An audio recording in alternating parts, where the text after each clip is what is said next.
Matthew chapter 15, verse 21 hanggang verse 28. Basahin po natin. Kita po ninyo? Tayo po tumayo. Sabay-sabay po natin basahin ang ating text. Okay, 1, 2, 3. Leaving that place, Jesus withdrew to the region of Tyre and Sidon. A Canaanite woman from that vicinity came to him, crying out, Lord, Son of David, have mercy on me. My daughter is suffering terribly from demon possession. Jesus did not answer the word. So his disciples came to him and urged him, send her away, for she keeps crying out after us. Verse 24, he answered, I was sent only to the lost sheep of Israel. The woman came and knelt before him. Lord, help me, she said. He replied, it is not right to take the children's bread and toss it to their dogs. Yes, Lord, she said. But even the dogs ate the crumbs that fall from the master's table. Then Jesus answered, Woman, you have a break. Your request is granted, and your daughter was healed from that very hour. God may bless His word. Palapakan natin ang Panginoon. Ang topic natin, kinuha po natin dito sa passage ay a woman of great faith. Ang babae, ang ginang na may malaking pananalig, pananampalataya. Sino po dito ang may nagtitiwala sa Diyos? Kayo po ba nagtitiwala sa Panginoon? Kayo po ba naniniwala ang Diyos buhay? Magagawa ng Diyos ang lahat ng bagay? Naniniwala po ba kayo na hindi kayo bibiguin ng Diyos? Dito sa passage na nabasa ko natin, ang babae ito, hindi siya kilala. Hindi binanggit kung anong pangalan niya. Hindi binanggit ang estado ng kanyang buhay. Kung kailan siya sinilang, sino ang kanyang mga magulang.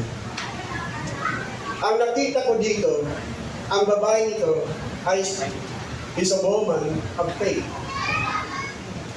Makikita natin na the faith of a Gentile woman. Ang pananampalataya ng isang babae Hintil, Kananita. Hindi po siya Jew. Dalawa lang tao sa mundo, o Jew at mga Hintil. Siya po ay Hintil. Karaniwang tao. At makita natin sa passage, binigyan siya ng pangalan ni Jesus. Si Jesus nagbigay sa kanya ng pangalan, a woman of great faith. Sabi ni Jesus, inang napakalaki ng pananalig. Kilala ang babae nito na isang babae na malaki ang pananampalataya. Kayo po ba ang babae o lalaki na malaking pananampalataya sa dakilang Diyos? At dito makikita po natin, her faith was tested. Nasubukan ang kanyang pananampalataya. Lahat ng pananampalataya natin, dadaan po ng pagsubok. Sino po ba dito nakaranas na ikaw nagtiwala sa Panginoon, dumaan ka ng mga pagsubok? Minsan tinatanong mo ang Panginoon, bakit nangyayari ito sa akin, Panginoon? Nagtiwala naman ako sa iyo. Her faith was tested. At sa umagang ito, tingnan po natin ang pinakamahalagang bagay dito. What are the principles of great faith? Ano ba yung principles? Ano ba yung fundamental truth ng malaking pananampalataya? Ano yung characteristics sa isang mataas, malaki pananampalataya? Mayroon tatlong bagay na makikita natin yung susi, yung key principles of great faith na makita natin sa buhay ng babae nito. Kaya tinawag siya a woman of great faith. Hindi niya sinisigaw, I am a woman of great faith. Hindi niya sinisigaw. Siya ay isang babae nagtiwala kay Jesus. Tingnan po natin sa Biblia. Sa verse 22-23, makikita po natin ang babae ito ay persistent siya. Persistent. Sa ibang word, makulit.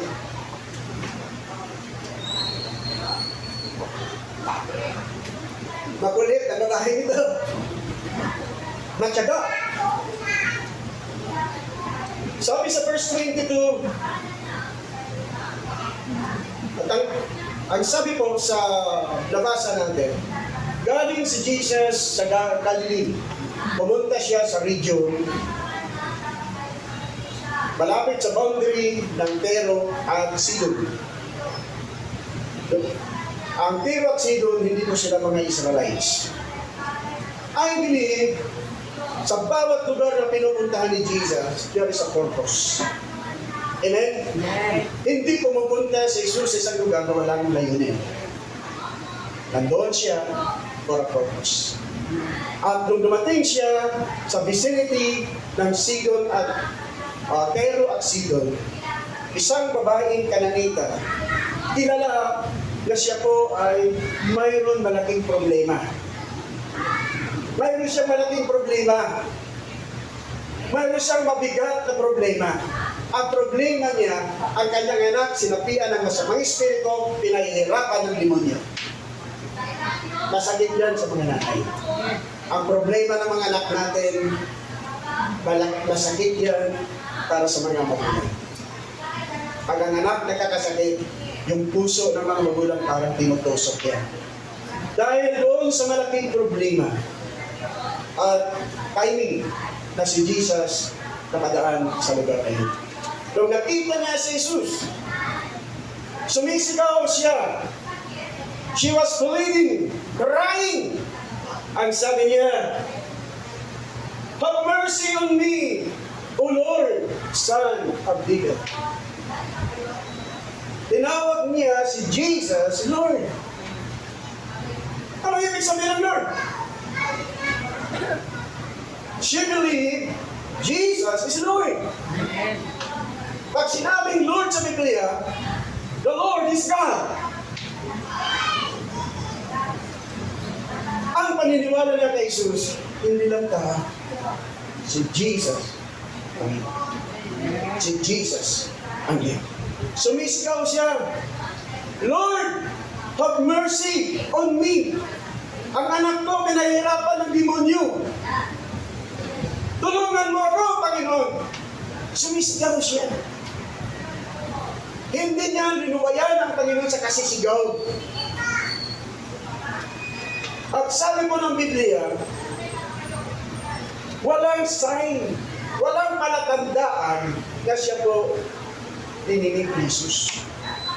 Sinagot ni Jesus, anong gagawin mo? Tawag ng tawag ka. Walang palatandaan na ikaw ay dininig. Baka sabihin mo, bingi siguro ng Panginoon. Hindi ko bingi ang Panginoon. Amen. Sabi po ng Biblia,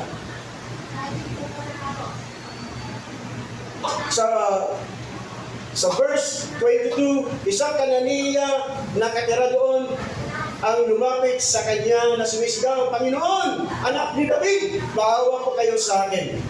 Ang anak kong babae ay sinapian ng demonyo at labis pinapahirapan.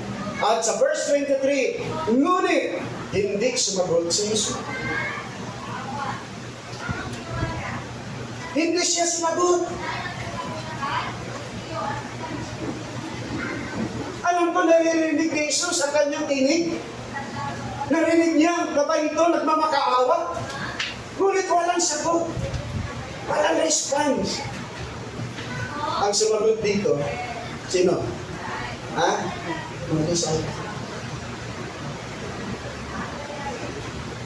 Lumapit sila kay Jesus, nagpapakaawa. Hindi para palapitin yung babae. Nagmamakaawa. Tingnan po natin sa verse 23. Ngunit hindi sumagot si Jesus. Lumapit ang kanyang mga lagad at sinabi kay Jesus, paalisin ng nga po ninyo siya Napakaingay niya. At sunod ng sunod sa atin. Sino nakulitan doon? Disciple. Ang mga disciples, na-irita sila. Bakit sila na-irita? Ang ingay. Naingayan sila. Isipin ng babae ito, naglalakad si Jesus. Sinusundan siya ng babae, sigaw ng sigaw. Panginoon! Paama mo kayo sa akin! Sumisigaw siya. Grabe pa ni Jesus. Talaga sumisigaw siya. Nainita mga disciples. Nakiusap niya sila kay Jesus. Panginoon, pauwiin mo na siya. Nakakainis na. Mabuti nga si Jesus, hindi puro tao. Amen? Dahil kung si Jesus ay purong tao, mairita din siya. Thank God, He's God man. Siya use tao. Use tao. God is merciful. Amen? God is merciful. At sabi ko, the word persistence refers to steadfast, continuous effort to fulfill a purpose or maintain faith, especially when facing opposition, delay, and difficulty. Ang persistence pala, ang ibig sabihin, nagre-depend na naging steadfast, naging matatag, naging matibay. Sinisikap na ng papatuloy para matupad yung purpose. Ano yung purpose? Gustong gumaling. Gusto na makamit yung minimiti ng kanyang puso. O, sinisikap na magpatuloy na ma-maintain yung pananampalataya. Na hindi nagbago yung pananampalataya. Naging matatag sa pananampalataya. Lalo na, pag umarap ng mga opposition or delay or difficulty. Minsan sa buhay po natin mga kapatid, may mga delay tayo sa mga prayers. Ang Diyos sumasagot instant. May time naman. Sinusubukan tayo madilig naman yung prayer. Ano kaya magiging reaction mo? Pag wala pa, yung hindi pa sinagot, walang signs ikaw dininig ng Panginoon. Hello? Magpapatuloy ka ba? Manatili ka ba? Nagtitiwala sa Panginoon? Hindi pa sinagot yung prayer mo? Mayroon po, kilala din natin isang babae tungkol po sample sa persistence. Yung tinatawag natin a woman with an issue of blood. Sinabi niya, she said, if I just touch his clothes, I will be healed. Kilala natin yan. Yung babaeng dinudugo. Nagsuffer siya sa loob ng 12 taon. Lumalala ang kanyang karamdaman. Biyaya ng Lord na buhay pa rin siya. I believe ang sakit niya, cancer sa ovary. Sa panahon natin. Ngunit, nagtiwala siya. Nagtiwala siya na siya po pagagalingin ni Jesus. Ang sabi niya sa sarili, bahawatan ko ang laylayan ng damit ni Jesus. Ako'y gagaling. Yun ang pananampalataya niya. Kailangan niya hawakan ang laylayan ng damit ni Jesus. Si Jesus malayo na. Kailangan niyang habulin si Jesus. Kailangan niya makalapit sa likuran ni Jesus para mahawakan ang laylayan ng kanyang damit. Sa katayuan niya, mahina ang kanyang katawan. Baka sa kahabol niya kay Jesus, baka magpulang siya, mamamatay siya. Mga kapatid, ang babae ito, persistent siya sa kanyang panahon. Hindi siya sumuko. Hanggang naabot niya ang maraming mga tao. Great multitude na sumusunod kay Jesus. Si Jesus nasa gitna ng maraming mga tao. Kailangan niya makipagsiksikan sa maraming mga tao. Sa katayuan ng buhay niya, siguro sa pakipagsiksikan niya, sigurado, tipok na siya. Hindi siya sumuko. Amen. Ang nagpalakas sa kanya, ang kanyang Panginoon. Amen. Hindi siya sumuko hanggang nakadlapit siya sa likuran ni Jesus. Naniniwala ko, nung siya po'y nasa likuran na ni Jesus, masaya siya. Na sa wakas, nasa harap, nasa likuran ako ni Jesus. Hindi na siya nagdalawang isip. Hinawakan niya ang laylayan ng damit ni Jesus. At mayroon na nating nangyari Amen. sa Yes. nang hinawakan niya, tumaloy ang kapangyarihan, lumabas sa katawan ni Jesus, at tumaloy doon sa kamay ng babae, at doon sa Amen.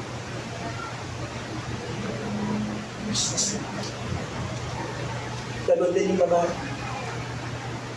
Persistent faith. Yung pananampalataya niya nagpakatuloy.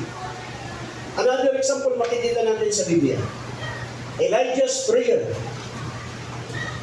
Makikita natin sa 1 King chapter 18, verse 42 to 45.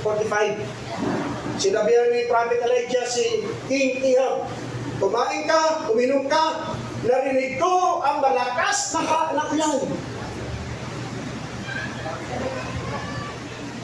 Prophetic word yun. Sinabi ni Elijah, narinig ko ang malakas na ulan. Sa time yun, sa buong Israel, ay mayroon tagtuyo.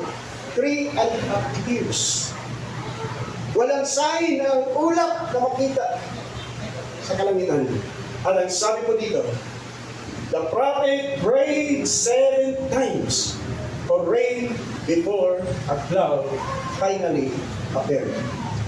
Ang propeta na nalangin ng ilang beses? 7 times. Bago lumitaw ang ulan. 7 times. Hindi siya sumuko hanggang may nakitang ulat sa karagitan. Kasi laki ang palad ng tao.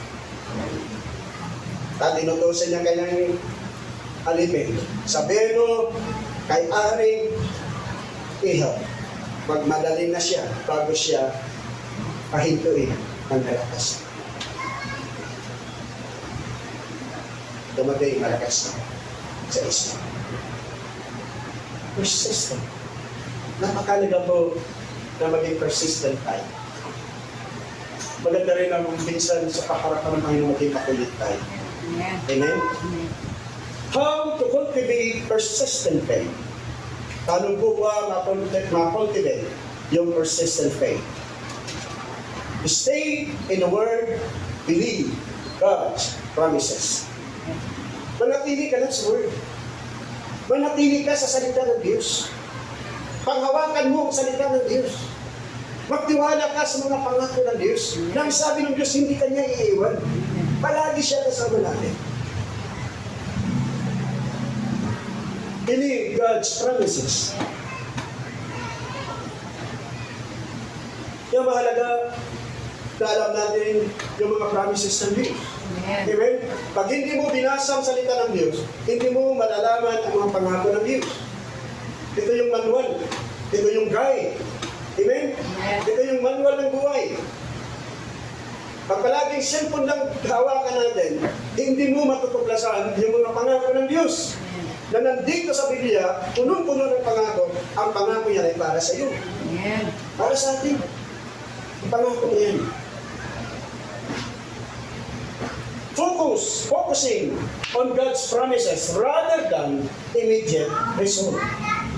Mag-focus sa mga pangako ng Diyos kaysa sa mabilis na kasagutan. Bisa nakapokus tayo sa mabilis. Gusto natin, Lord, instant. Puro instant, di ba? Instant coffee. Instant noodles. Instant noodles. Yun ang gusto natin. Ayaw natin ng delay. Pag may delay, focus sa promise. Focus sa mga pangako ng Diyos. Dahil kailangan nakapokus tayo. Kailangan ang isipan, puso natin, puno ng mga pangako ng Diyos. Pray without ceasing. continual communication with God. Manalangin ng walang patid. Never give up in prayer. Amen. Huwag kang sumuko manalangin hanggat kakamtan mo na ang minimiti. Amen. Maraming Kristyano sumusuko. Sa verse 24, sumagot si Jesus nung lumapit yung mga disciples. Nag-expect ang mga disciples na sasabihan ni Jesus yung babae na malis. Ang sagot naman ni Jesus, but he answered. Pangalawang titignan natin tungkol po sa humility. Verse 24, 5. He answered, I was sent only to the lost sheep of Israel. Sumagot si Jesus, sa mga naliligaw na tupa ng sambahayan ng Israel lamang ako sinugo. Sino pinagsabihan niya dito? Ha? Mga disciples pa ba? No. Babae. Pinadala ko, sabi ni Jesus, sa mga naliligaw na tupa sa sambahayan ng Israel. Ano na ibig sabihin ni Jesus? Maliwanag na sinabi ni Jesus, nandito ako para sa Israel. Maliwanag na nandito ako hindi para sa mga hindi. Sabi ni Jesus, sa mga naligaw na tupa ng sambahayan ng Israel lamang ako isinugo. Anong naging reaction ng babae? Malaking gabong ito sa kanya. Malaking pagsubok sa kanyang pananampalataya. Anong naging reaction niya? Sabi po ng Biblia, the woman came and knelt before him. Lord, help me, she said. Sabi po, sa 25 ngunit, lumapit sa kanyang babae. Lumuhod ito at nagmamakaawa. Tulungan po ninyo ako, Panginoon. Hindi niya pinansin kung ano yung sinabi ni Jesus. Totoo, alam ng babae, si Jesus pumunta dito para sa Israel. Hindi siya pumunta dito para sa mga Hintil. Anong ginawa niya? Lumapit siya kay Jesus. Dahil nagito na si Jesus. Salamat nga. Tinausap si Jesus sa mga disciples. Kaya napahinto si Jesus. Lumapit siya kay Jesus. Siya po ay lumuhod, nagpagrapan. Ano ibig sabihin? She humbled herself before the Lord. Nagpakumbaga siya. Lord, help me. Tulungan mo ako, Panginoon. Hindi siya lumapit kay Jesus na nagreklamo. Pag-complain. Maraming lumalapit sa panan ng Panginoon. Puro reklamo. Nakakita na pa ba kayo mga Kristyano? Tuwing lapit kayo sa Panginoon, puro reklamo? Ngunit ang babae nito, hindi siya nagreklamo. Yung pagluhod niya ay symbol ng humility. The word humility is the recognition of one's complete dependence on God. Ang ibig sabihin pala ng humility, pagkilala ng ganap na pagdidepende ng isang tao sa Diyos. Pag tayo pala nagpapakumbaba, buo ang pagdidepende, pagtiwala mo sa Diyos. Amen. Nagtitiwala ka ng lubusan sa ang babae ito, talaga lumuhod siya.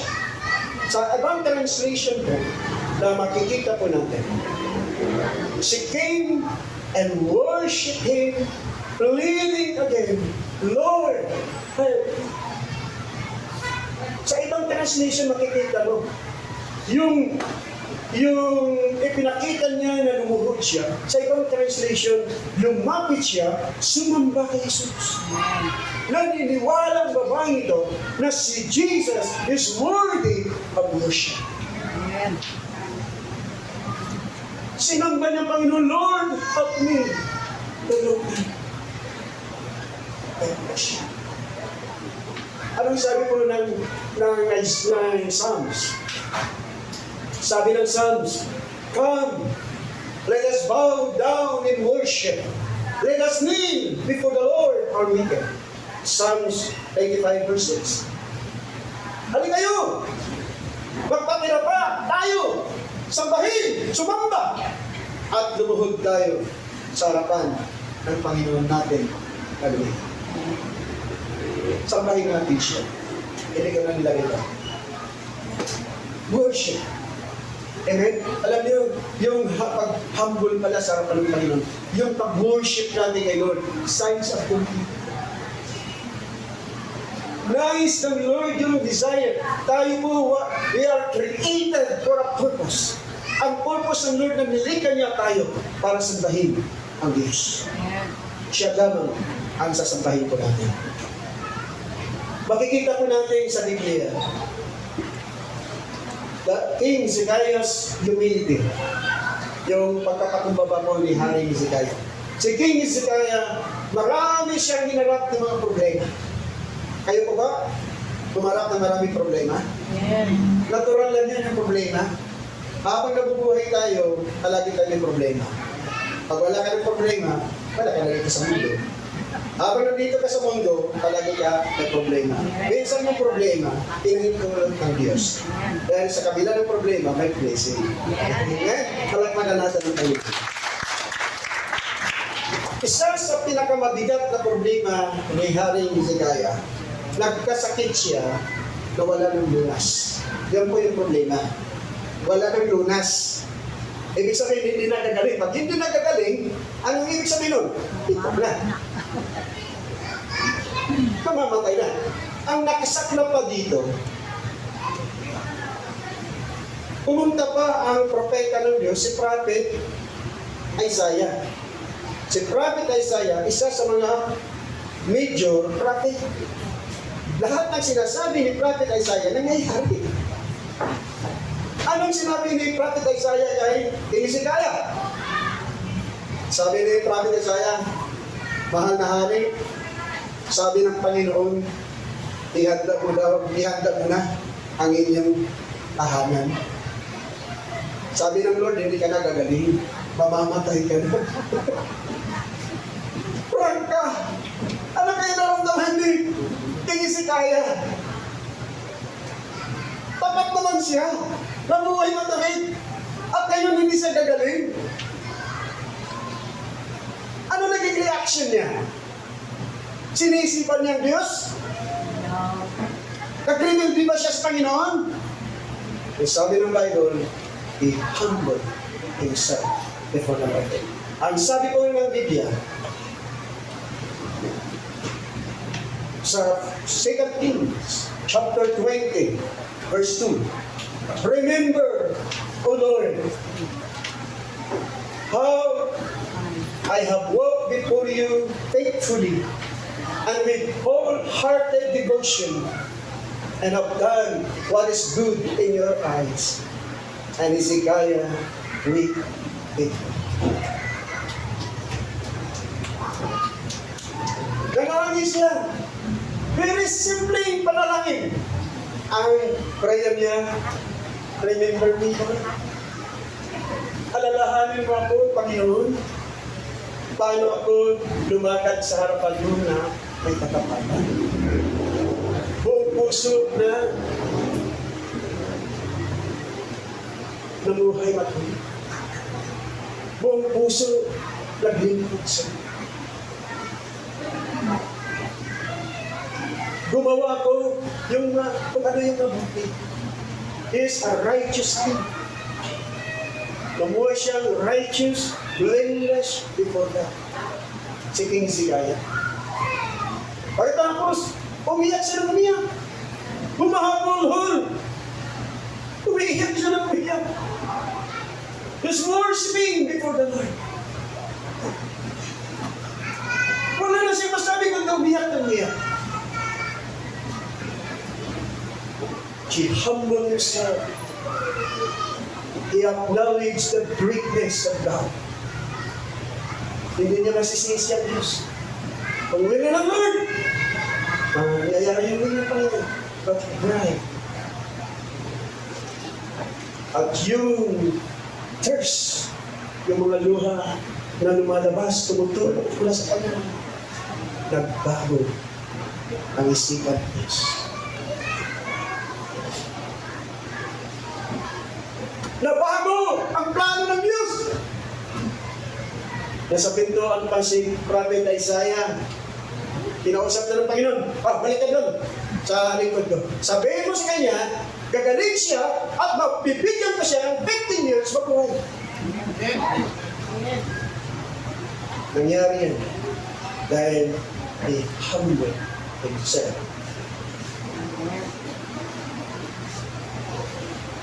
Nalala ko noong 2023, nasa under attack ako ng tao. Matinding puwersa ng kaliliman na umatake sa akin. Sa first day, tumaas yung BP. Sabi ng doktor, kailangan makita. Nakita na ng doktor yung kanto. May signs na ako yung stroke. Sa araw na yun, stroke na. Sabi ng doktor, i-admit, kailangan ma-admit. Ang problema, walang available na doctors. Kasi, holiday, mag-New Year. Ang problema, naisip ko naman, sino ba kang sa akin? At, ano yung gagastusin? Pagpa-check up ka, napakamahal. Lalo na, pag ma-confine ka ng 3 araw, malaking babayaran. Sabi ko, Dok, pwede pa. Mag-request ako ng gamot. Sabi ng doktor, marami pa dito pumunta. Nag-request na yung gamot. Pagbalik, gulay niya. Yun pala, ang matinding atake, pag may sign na ng stroke, yung 3 araw. Yun ang matinding atake. Kung mabuhay man yung tao, paralyze siya. Ang iba, kumatos. Mabuhay man siya, kumatos, o mamatay siya. Yun po ang atake. Naranasan ko po yun. Midnight umatake sa akin. Paralyzed na yung kabako ng katawan. Yung kamay ko, hindi ko na maitaas. Hindi ko na ginising sa Manila kasi alam ko baka magpano siya. Thank God, hindi pa pinatakot. Walang fear sa puso. Pinatake na yung brain ko. Umatake na. Pinilit ko bumangon. Pumunta ko sa salas namin. Midnight, sabi ko, Lord, sa'yo ako na. Walang ibang safe na lugar na ligtas ka, kundi yung presence ng Lord. Sabi ko, yung presensya mo, Panginoon, ang ligtas na lugar. Sa presence mo, safe yung brain ko, yung organ system, yung kidneys, yung heart, lahat sa katawan ko ay safe. After that, inatake, kasi ang ganyan, pag inatake ng brain, susunod yan, atakihin na yung heart. Kasi pag inatake yung brain, magkakaroon ng bara, tapos mahirapan ng huminga, ang puso na naman ang atakin yun na nagkakaroon ng heart attack. Nakita pa po, inatake na yung puso ko. Alam niyo, I knelt down before God. Ang sinisigaw ko sa gabing yan, ilang oras na nagpaglaban pa ko. Ang lumuhod ako at ang sabi ko, Lord, help me. Help me, Lord. Tapos umiyak.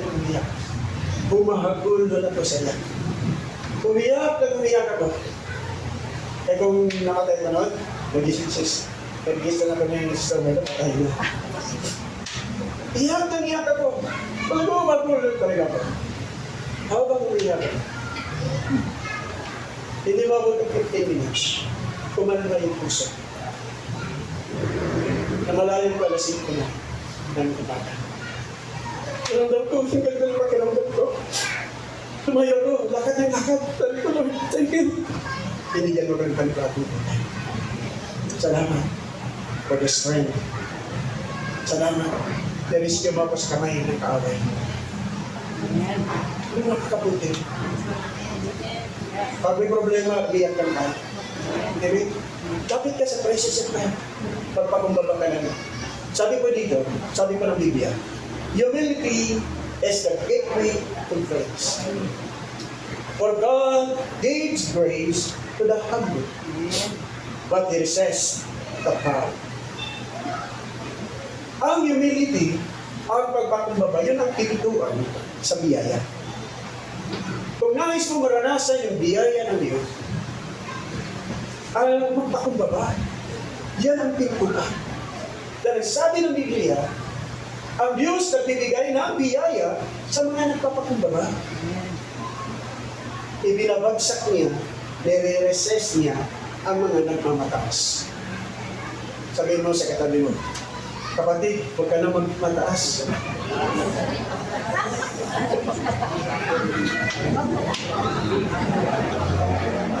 Mas maganda walang pakpak. Mas maganda palagi lang sa ibaba. Amen? Kung naramdaman mo na medyo nasa taas ka na, tagalin mo na yung balahibo. Mas maganda palagi lang tayo sa ibaba. Amen? Kasi ang tendency, pag nasa taas ka na, pag bumagsak, delikado. Mapipila yun. Palatagan natin ang Panginoon. The last one po, na makita natin dito sa pananampalataya ng babae ito, yung principle sa great faith ay immovable. Immovable. Hindi natitingnan. Matatag, matibay. Makikita natin sa verse 26 hanggang verse 28. Ang sabi po dito, Jesus replied, It is not right, it is not good to take the children's bread and lose it to their dogs.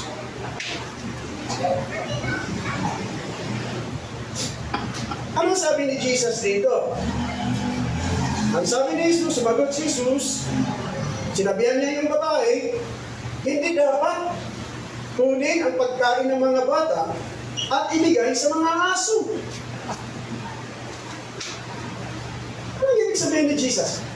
Pagkain ng mga bata, para sa mga bata lang yun, hindi pwede ibigay sa mga aso. Ano ibig sabihin niya dito? Sino ba yung mga aso sinasabi niya? Mga kapatid, ang mga Israelites, mataas ang tingin nila sa sarili. Dahil ang Diyos nila ay buhay. Mataas ba nila? Yung living nila napakataas. Ang tingin nila sa mga hindi, mga aso. Bakit? Ang Diyos nila patay. Ang Diyos nila gawa ng kamay ng tao. May mata, hindi nakal. May kamay, hindi makal. May paa, hindi makalakad. Nakakating sa napupunta, kailangan kasalin ng tao. Ang Diyos sa Israel, hindi nakikita, kulit buhay. Magkapangyarihan. Alam ng babae, ang tinutukoy ni Jesus na Nazareth ay mga hindi. Hindi pwede na ang tinapay ng pagpapagaling ay ibibigay sa mga aso. Ang tinapay na ito ay para sa Israel. Ang problema naman, nandiyan yung tinapay ng pagpapagaling, wala naman mga Israel sa gusto kumain. Itinakboy naman nila. Yan ang problema dito. Anong sagot po ng babae? Yes, Lord, she said. But even the dogs ate the crumbs, the food from their master's table. Sumagot ang babae, totoo nga, Panginoon. Ngunit ang mga aso man po ay kumakain ng mga bubong na lalaglag sa hapag ng kanilang Panginoon. Doon. Sabi ng babae, totoo yan, Panginoon. Ang tinapay para sa Israel. Ang tinapay para sa mga bata ng anak ni Israel. Ngunit, ang mga aso nila, kumakain ng mga nalalaglag mula sa lamisa. Ayaw kainin ng mga bata. Ang mga aso ang kumain.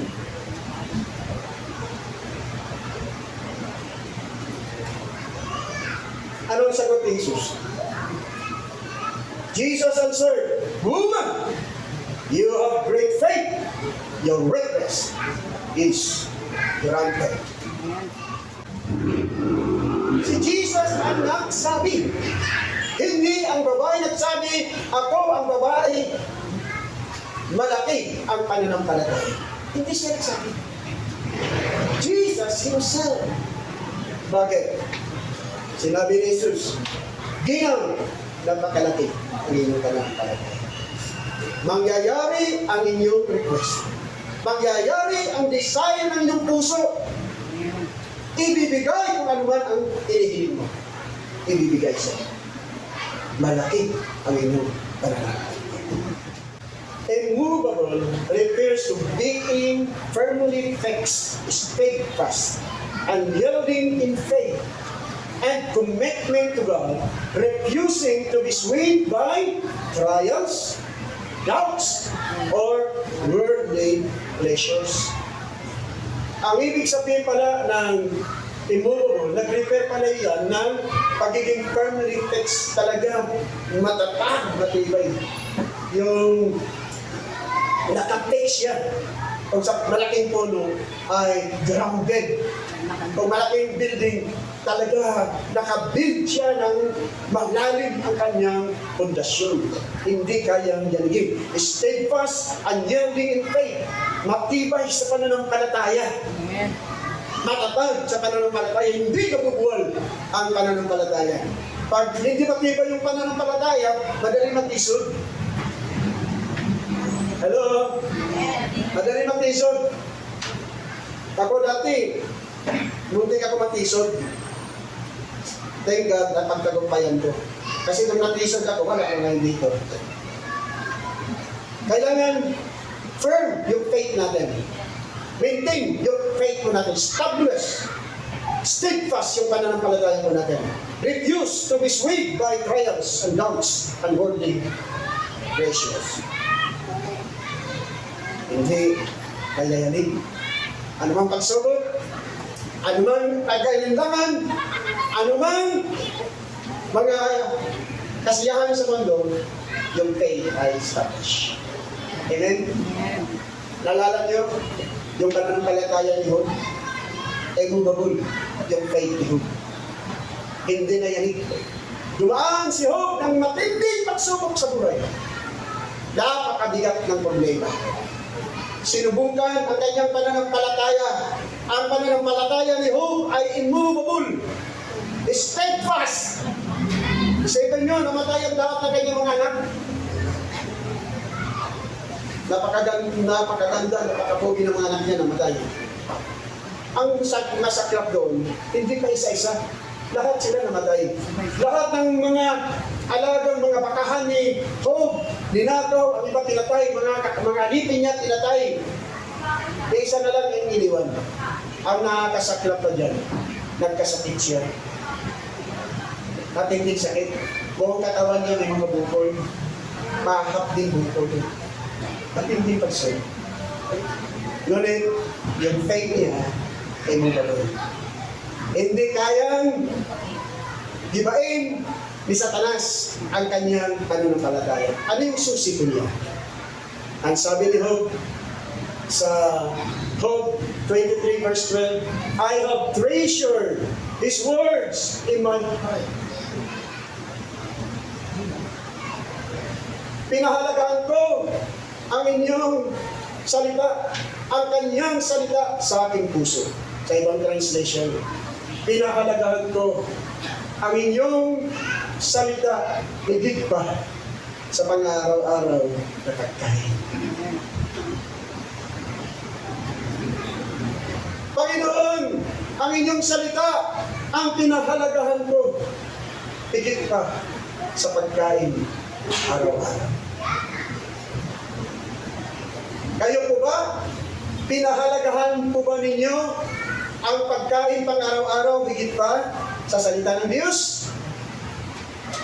Maraming Kristiyano, mas pinahalagahan nila yung daily food kaysa pagkain spiritual. Sabi ni Jesus, huwag niyong magpaguran. Yung pagkain nasisira, nabubulok. Pagpaguran niyo ang pagkain na hindi masisira. Ang pagkain na yan, ang salita ng Diyos na inihayag sa inyo. Amen.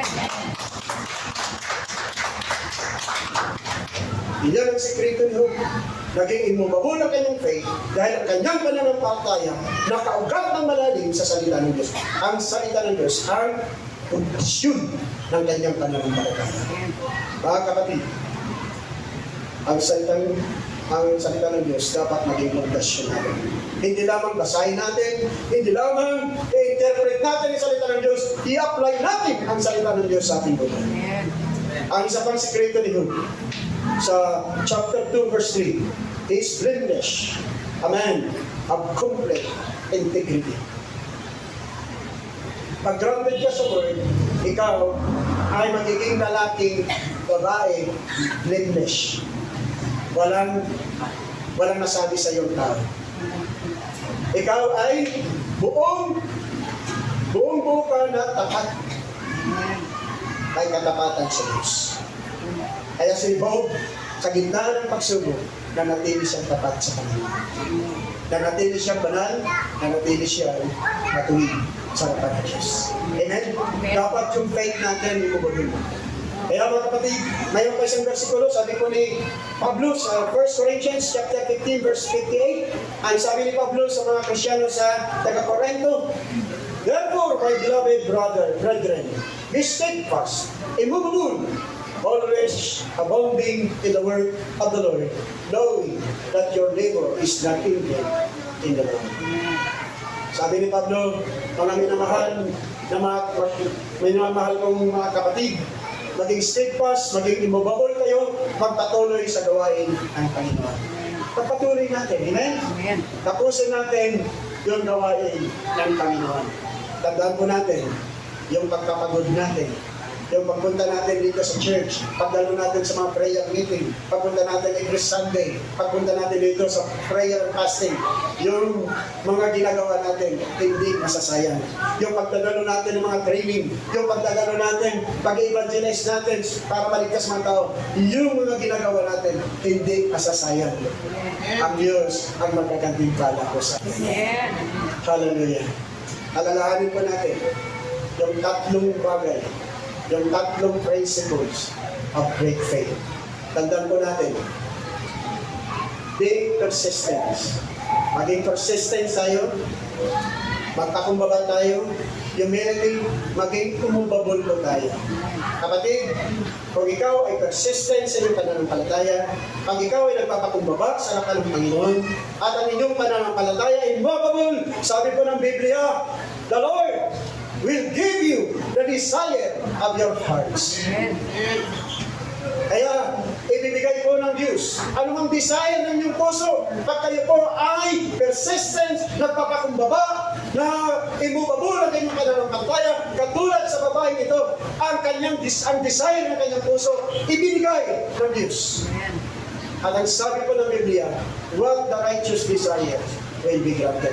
Desire comes from God. Ang Diyos nagbibigay ng desire. Ang Diyos nagbigay ng desire sa babaeng Kananita na desire na bumaling ang kanyang anak. Inilagay ng Diyos sa kanyang puso. At ang babae ito, naging persistent, nagpakababa, naging immovable. Ganun din po sa buhay po natin. Kung tayo po maging persistent, maging humble lang sa harapan ng Panginoon, maging immovable ang pananampalataya natin, the Lord will give you the desire of your heart. Amen. Ano ba, palakpakan natin ang Panginoon. Palakpakan natin. Kung ginawa ng Diyos sa babae nito, gagawin din ng Diyos para sa iyo. Yes, amen. Walang tinatali ang Diyos. Gagawin niya dahil ikaw nagtiwala sa Kanya. Nagtiwala ko ba kayo sa Panginoon? Sabi ng Biblia, if you believe, all things are possible for you. Pag nagtiwala ka, lahat ng bagay, posible para sa iyo. Walang imposible sa Diyos. Ano man yung kailangan mo, mayroon kang hiniling sa Panginoon, imposible man yan, gagawin niya ng Diyos dahil sa pananampalataya mo sa Kanya.